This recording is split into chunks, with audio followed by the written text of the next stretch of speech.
So, palliative care is important for quality of life during small cell lung cancer treatment. Can you, first of all, explain what palliative care is, and then also give some advice, any advice you have for patients and their families on including palliative care early on in their course? Sure. So first, let's define what palliative care is.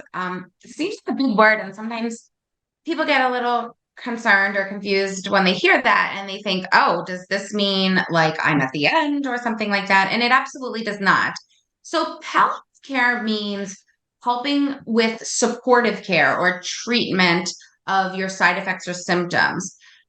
So we have a whole different set of doctors and nurse practitioners at my institution who just, focus on the palliative care needs. So for example, if I have a patient with lung cancer, that's what I treat. So all my patients have lung cancer. But if I have a patient with lung cancer who is having a lot of pain, and in my visit, I know the basics of the opioids and other medications, but usually we'll send those patients to palliative care because they will have some other ideas and they can really focus and spend a half hour just talking about those symptoms like the pain, the cough, the shortness of breath, the weight loss.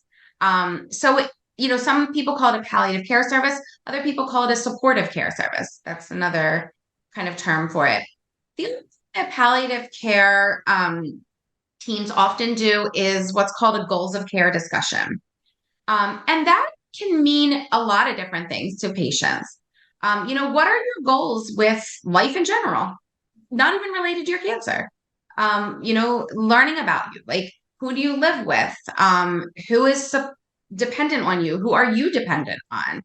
And then kind of going from there and, what is your understanding of your cancer? And what are your goals with the treatment? Sometimes we use a term called trade-offs.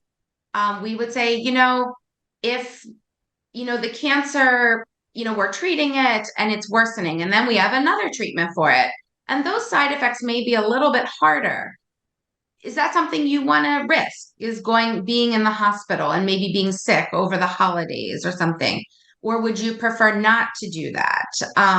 So palliative care often helps us with these goals of care discussions. And that can even lead to discussions about, do I want CPR and resuscitation and things like that? Some people from the very start of their cancer, even if it's a curable cancer, say, but I'm at the point in my life where I have all these other illnesses and I don't want, to be resuscitated. I want a natural death. So those are all things that palliative care oftentimes can help with, living wills and things like that. And it's not to say that your oncologist can't, because these are things I can do as well. But if I'm in a visit with you and I wanted to focus really on the current chemotherapy you're on and those symptom side effects, it may be better to have a palliative care doctor come on who is trained more in having those discussions. So, and I wanted to make one distinction that palliative care is absolutely not hospice care. So hospice care is when we've decided we do not want to do any more treatment for the cancer and we want to improve the quality of the time that we have left. That's hospice care. Palliative care is not that. Palliative care is when you are still on treatment and we just want to maximize the supportive care and talk about what your goals are of the treatment.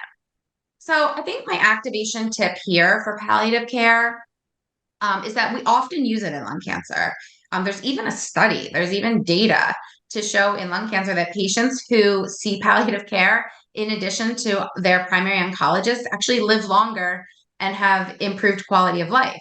So we will often pair up with the palliative care team to help our patients maximize their symptom support and their side effect support and have a good understanding of what their goals of care are with the treatment so that everyone's on the same page and everyone is having a good experience.